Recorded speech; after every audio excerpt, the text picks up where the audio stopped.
Now let's discuss how I want you to draw thumbnails and start laying down ideas and using your drawing tablet in general so that we get really nice line work and it looks clean, it looks professional. So we're still at the stage of doing rough drawings, rough ideas, rough thoughts, but even those can look professional or not. So um, couple things about Photoshop right away that you should know. You can do some organization just to get things out of your way. I like to see all my layers as much as possible. This entire window here gets in my way, so you can actually tear off the tabs and drop them into a single place, or dock them into another side if you want, if that gets them out of your way, just to make it a little bit easier to get to some room. Close up this learn tab or completely remove it. I think it comes up full screen over on the side here like this, which is just a complete waste of space. You don't need it all. Just hit close and get rid of it. You can go back to, I think it's under window, and find it again if for whatever reason you want it back. The color picker we're always going to probably one up.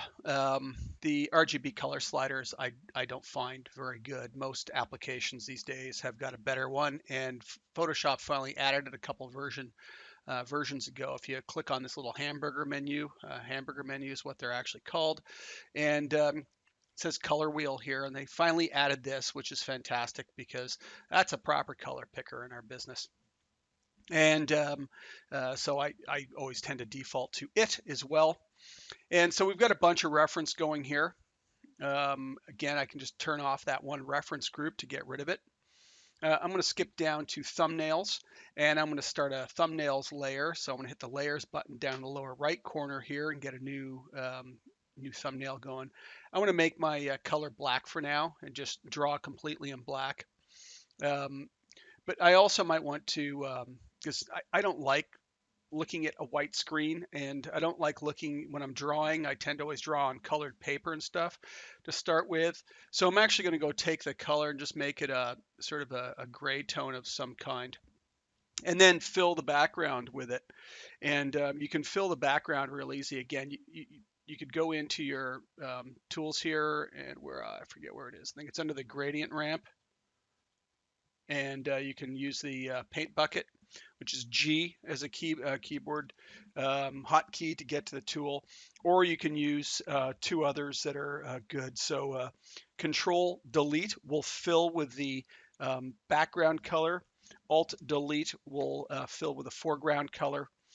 And then I'm just going to go make my color black again and go back to the layer that I'm going to draw on. Make sure you're paying attention to your layers and you're not drawing on the wrong layers. Don't get ahead of yourself before you start drawing things. B on the keyboard for my paintbrush and go and check and see what I have. Now we want to get some nice line changes. And you can see I'm getting, with some pressure, I'm getting some line changes going here. So I covered this in a previous video in setting up your Wacom tablet, or again, you should check whatever settings you have for the tablet you've got.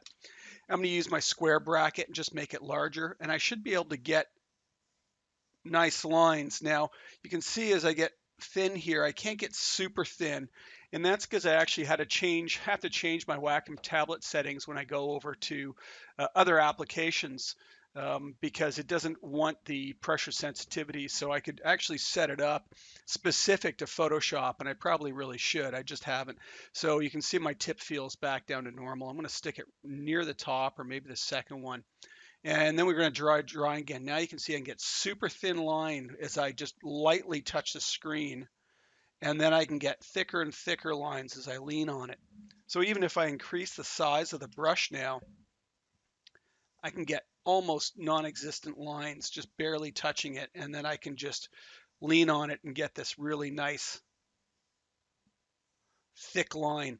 This means I can get nice line weight changes as I'm doing things. And those line weight changes are really a mark of a professional drawer, as they use that line weight to to be able to sort of donate shadow, or to be able to make something a little bolder and stand out a little more. And it's all in one brush stroke that they're doing it. So I've got all that. I'm just going to go Control A to select all because I'm on an empty layer here, and just hit delete. just to get rid of everything I just did. And then Control D for deselect and get rid of those traveling ants that are there. And maybe just brush a bit smaller. Back to my black brush. The other way to do it actually is kind of neat. If you go with a dark gray background and a white brush, looks kind of cool too. Or again, I don't mind if you use like, blues to draw with or something. It can look really cool.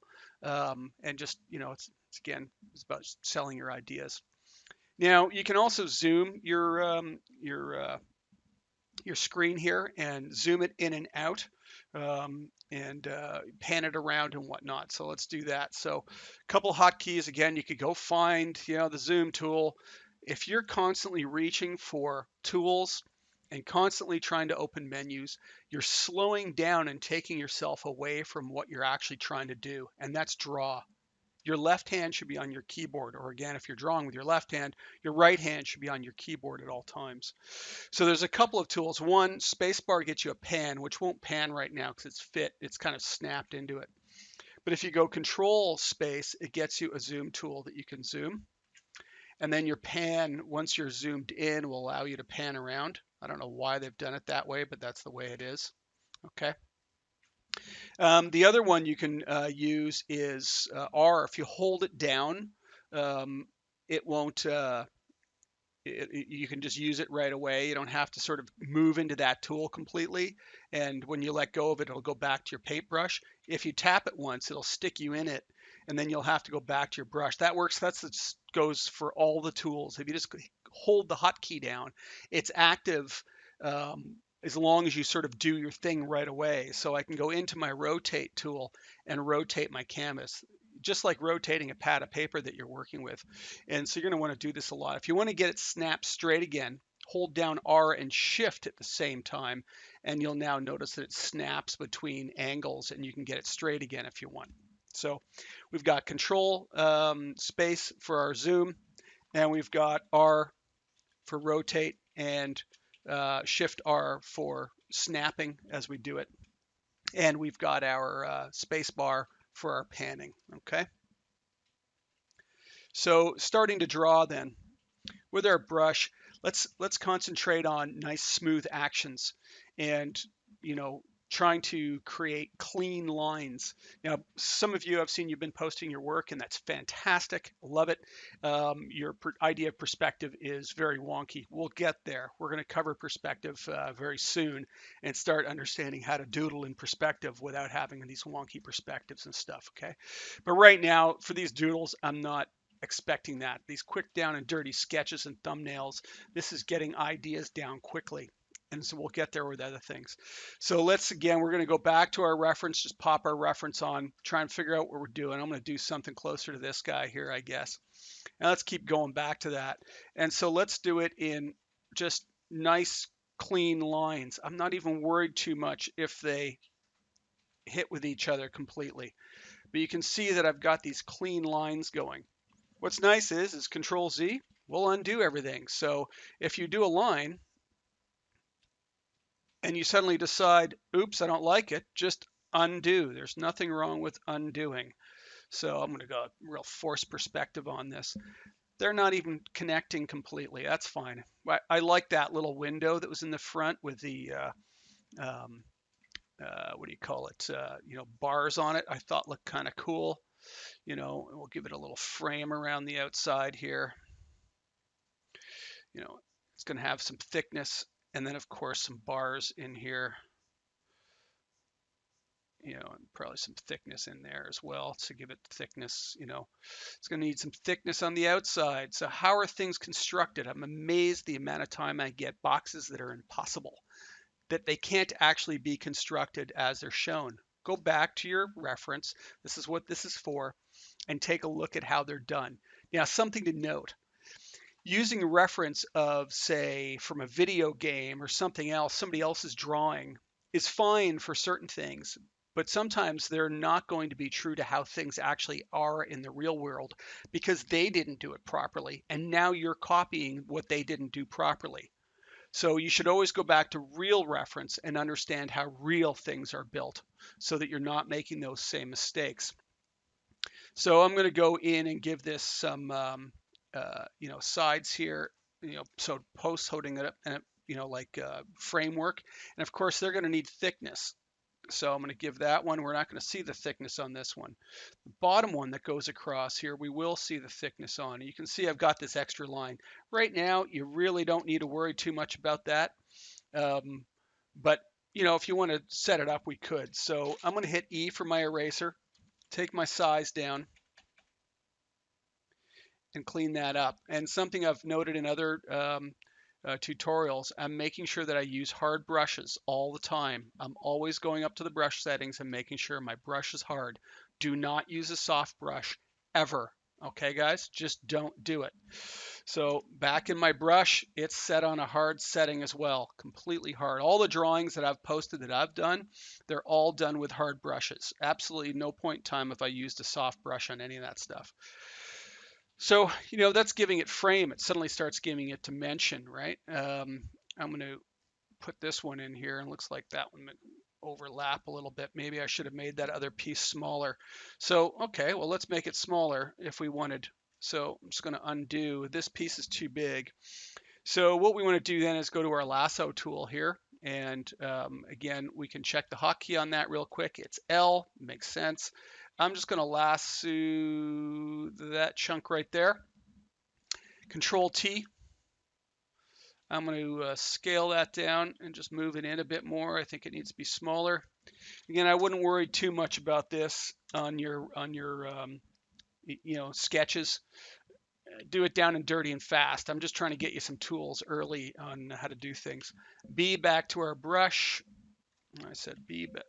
I said back to our brush, and it's not going to my brush for some reason. That's really weird.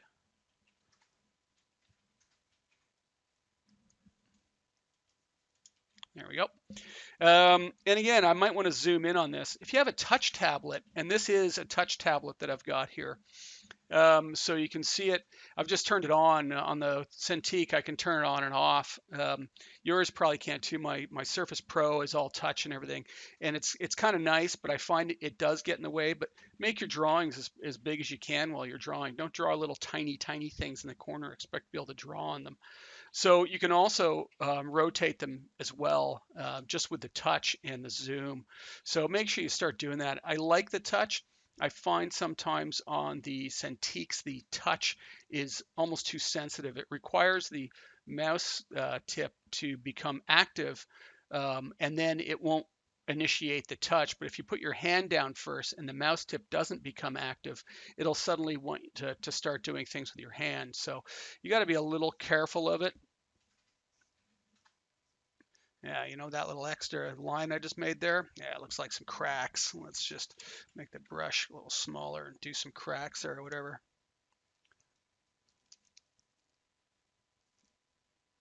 And now it doesn't want to let me orbit. I just don't find that the Wacom touch sensitivity works that well. I tend to just use the hotkeys when I'm in it. Draw the other side on, not quite what I want. How about that? Give it some thickness again. Of course, the bottom pieces need some thickness. Okay, and so they're going to get some thickness in there. E, if I just hold it down, I can go right back to my brush again. So I can just hold down E if I really think I need to erase something, but you really shouldn't have too much. And maybe we want to, this is one of those cases, maybe I want to crack up here, like it's busted out, whatever it is. So I probably do need to scribble out a bit of that real fast. And so I can just, pull some of that out there. And,